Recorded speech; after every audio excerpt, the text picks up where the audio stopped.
Hola gente, acá estoy haciendo un nuevo video. Les digo de que acá está esta persona. Le dije esto y dijo esto. Entonces te pregunto otra cosa.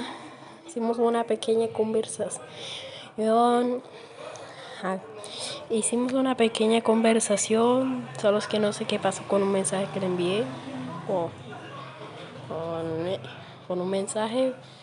Bueno, hasta acá el video. Esto solo era para decirles que puede que haya una colaboración.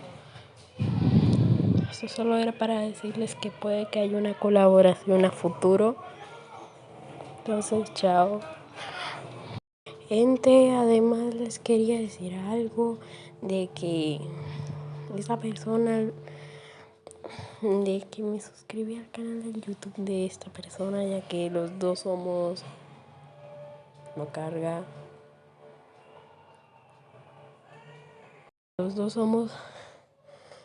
somos canales con pocos suscriptores. Yo me suscribí a él para que tenga 2 suscriptores mínimo.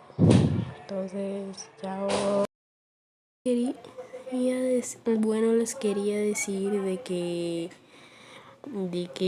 los sonidos que hay de fondo no son nada. Esos sonidos son del ambiente, incluso este que suena ahora mismo. Entonces, chao.